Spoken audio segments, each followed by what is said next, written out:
Assalamualaikum warahmatullahi wabarakatuh.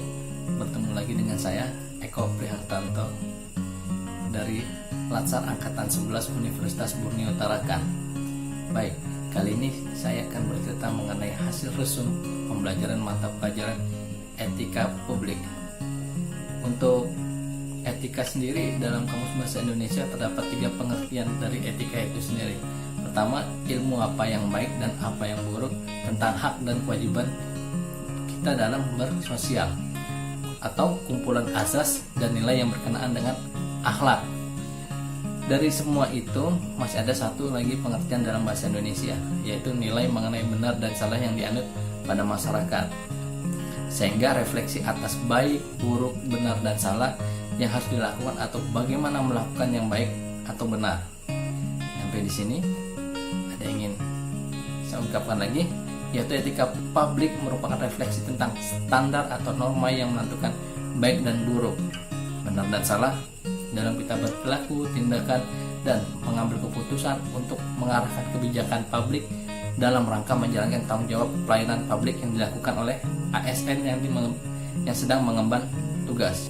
Etika publik merupakan refleksi atau mengenai suatu standar di mana pelayanan publik harus bersifat profesional dan membutuhkan tidak hanya kompetensi teknik dan leadership, namun juga kompetensi etika. Mengapa di mata pelajaran pada Latsar terdapat kompetensi etika, yaitu untuk memperbaiki sikap-sikap atau melengkapi sikap calon PNS ke depannya agar dapat melayani publik lebih baik lagi. Dari beberapa contoh buruk perilaku PNS yang selama ini kita dapat lihat dan kita nilai, yaitu satu, kasus PNS yang kebanyakan dari itu semua korupsi. Itu yang dilakukan oleh oknumnya, bukan berarti semua PNS itu sama, tidak. Yang kedua, PNS yang tidak memiliki kesadaran dan kepedulian terhadap kebersihan dan kerapian lingkungan kerja. Ketiga, status PNS yang tidak disiplin, sering terlambat dan menunda-nunda pekerjaan sehingga bertumpukan semua pekerjaan sehingga hasil yang dikerjakan tidak optimal terhadap pelayanan publik. Keempat, kasus PNS yang jutek. Jutek sini judes ya, artinya melayani itu tidak sepenuh hati, tidak tulus seperti itu. Dan banyak lainnya.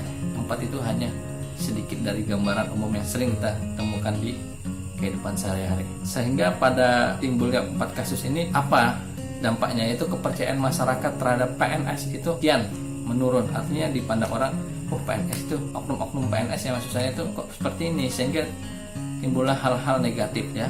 Jadi orang bicara tentang PNS itu, wah malas, korup, tidak produktif dan lain sebagainya ya, seperti yang banyak beredar di media-media. Sehingga dalam Latsar kali ini khususnya pada etika publik, di sana kita ada dari Pak Widi suaranya Pak Abdi mengemukakan bahwa kode etik itu adalah aturan-aturan yang mengatur tingkah laku dalam suatu kelompok khusus ya.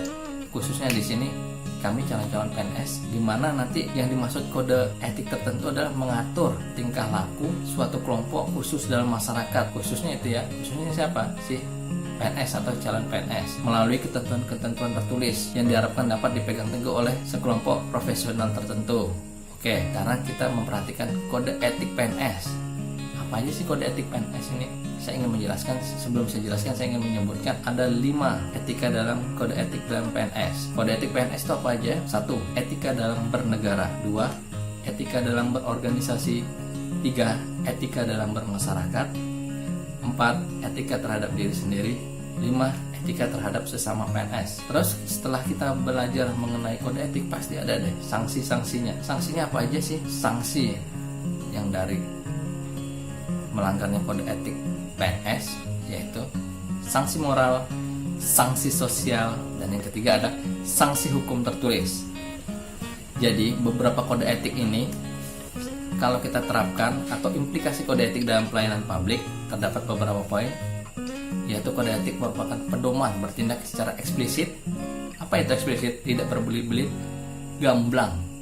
Kedua, hal penting adalah, yang pertama adalah niat baik dan sentuhan moral yang ada pada diri calon PNS tersebut. 3. Paham idealisme etik, mengatakan bahwa pada dasarnya setiap manusia adalah baik dan suka hal-hal yang baik. Kita setuju dengan hal ini. Mengapa kita selalu senang terhadap hal baik dan benci pada hal-hal yang buruk? Selanjutnya diperlukan peringatan dan sentuhan nurani yang terus menerus untuk menggugah kesadaran moral dan melestarikan nilai-nilai tersebut dalam kehidupan dan interaksi antar individu. Oke, mungkin pada pertemuan ini itu saja saya cukupkan. Silahkan share, like, dan subscribe channel saya untuk menambah semangat saya dalam memposting video-video berikutnya. Terima kasih dari saya. Assalamualaikum warahmatullahi wabarakatuh. Bertemu lagi nanti di video berikutnya.